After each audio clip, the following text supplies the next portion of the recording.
I want to bring in NBC's Ryan Riley. NBC's Ryan Nobles is covering the reaction from Capitol Hill. Former Republican Florida Congressman Carlos Curbelo is an MSNBC political analyst who served with Gaetz for a couple of years. And Greg Brower is a former U.S. attorney and former Justice Department official in both the Bush and Obama administrations. Welcome to all of you. OK, Ryan Nobles, let's start there. What's the sense you're getting on the ground? What are the chances there are enough votes to confirm Gaetz? Well, at this point, Chris, no one that has a vote that's a United States senator that is a Republican have said no yet. In fact, many of them have said that they're going to consider it, that they're going to go through the deliberative process that a nominee would be afforded in a situation like this, and that it is the president that has ultimate deference on something like this. But I do think it is fair to say there is a degree of skepticism. And before they hand their votes over, they want all the information. Listen to what Senator John Cornyn had to say earlier today. I don't know Mr. Gaetz from Adam, so I've read about press reports and that sort of thing, but I'd rather get the information myself after an opportunity to work with my staff and the other members of the committee to properly vet the nominee. But rest assured, we will perform our responsibilities under the Constitution. So that information includes whatever could possibly be in this House Ethics report that has been sitting in the House Ethics Committee for some time. And this has been an exhaustive investigation by the House body responsible for that, a bipartisan probe into the allegations against Matt Gaetz. Now, there's a complicating factor with this because Gaetz, as of noon today, is no longer a member of Congress. His resignation has been read on the House floor, and it's not clear what ability the Ethics Committee would have to release their report because they no longer have jurisdiction over Gaetz as a member of Congress. The senators that I talked to today said that they'd like to see that report. Even if they don't get the report itself, they believe that they are entitled to the underlying evidence that the committee investigated. They believe that they're going to get it in some form or fashion before they have to make a final decision on Matt Gaetz in the very near future. Chris. So, Greg, Steve Bannon said Gaetz would act as a blowtorch to the Justice Department. I mean, what could that look like? And what do you think the prospects are that something like that, those kinds of reports, those kinds of concerns, would keep him from getting confirmed? Well, I think that based on the reaction so far, and let's face it, as you mentioned at the outset, Chris, the New York Times editorial board and the Wall Street Journal editorial board apparently agree that this is not a great idea. Those two boards don't agree on much, as you know. So I think the reaction has been interesting. I mean, you have Republican senators sort of politely non-committal about this. I think Senator Cornyn is spot on when he says that the Senate has a role to play here. It's constitutional advice and consent role. They should take this seriously. They should do their due diligence. They should be able to rely on a full FBI background investigation. And I do think that we'll see the House Ethics Committee made public in some fashion, or at least made available to senators, notwithstanding the fact that Mr. Gaetz is apparently no longer a member of the House.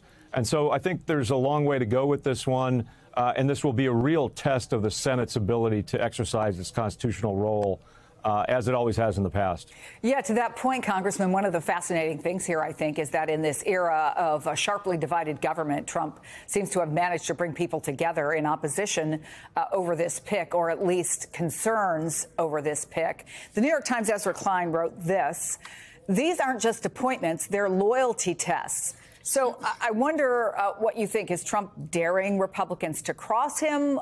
Is he serious about this? What do you see going on? Well, Chris, a part of this might be Donald Trump figuring out how far he can push the envelope. We know he likes to push the envelope, and he's possibly testing what the limits are for Senate Republicans. There are other theories out there that this is just some kind of a ploy to help Matt Gaetz gracefully out. This gave him an excuse to resign from the House before that report was released on Friday. We know that the committee's jurisdiction over Gaetz ends immediately once he departs the Congress. So there are all sorts of theories out there. If they do proceed with this nomination, it is going to be an uphill climb for Gaetz in the Senate. I understand Senate Republicans don't want to confront President-elect Trump right now, especially as he hasn't even been sworn in. But there's a lot of heartburn going on in the Senate and also in the House. The members of the House are the ones who most know Gaetz, and a lot of them think this is a horrible choice as well. So, Greg, I want to play part of what Republican Congressman Andrew Clyde said on Fox today about what change at the DOJ might look like. I think there's going to be a lot of people lose their jobs in the Department of Justice. There needs to be a clean sweep of the top echelon of the Department of Justice, the FBI, the ATF. I mean, all of these agencies that have come out against the American people and have done so in a way that is contrary to the Constitution. What are the practical implications for the rule of law when the mentality seems to be focused on tearing things down, sending a message that the department you work for is broken, we're going to come in and blow it up to fix it? Right. Well, the congressman is correct in one regard, and that is that, as always with a new presidential administration, the top leadership in every department is replaced. The political appointees who run the department and are appointed by the president, they're all replaced. There's no doubt that will happen with this transition.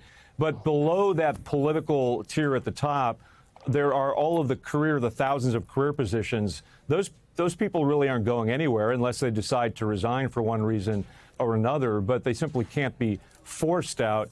But the underlying premise of the congressman's comment I would submit is false. There is no problem here that needs to be fixed with a blowtorch or in any other way.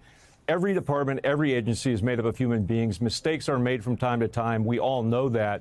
But the suggestion that the Department of Justice and or the FBI is so in need of reform or fixing or a purge, if you will, that it has to happen with a blowtorch or in some other way, I think it just misunderstands the nature of the Department of Justice and the FBI and is really more political spin than anything else. So, Ryan Riley, I do want to remind people what the president-elect said last year, claiming that his indictments essentially paved the way for him to weaponize the DOJ against his enemies. Take a listen.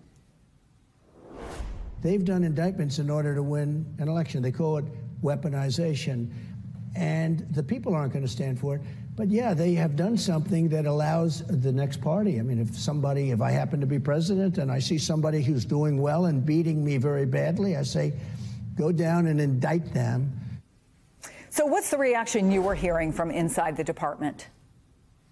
Well, it's negative. I mean, it's not only from inside the department, but from former colleagues of mine, DOJ and FBI colleagues. You know, it's a sort of a shocking nomination, and the rhetoric, and we just heard an example, has been and still is shocking. It's just not the way that presidents have talked about their own government, their own Department of Justice and FBI in the past. And so, and that's just because it's not an accurate way to describe how the department and the FBI operate and or have operated with respect to the president-elect. So we've heard that rhetoric. I suspect we're going to continue to hear it. But the facts are the facts, and it's just that rhetoric, in my opinion.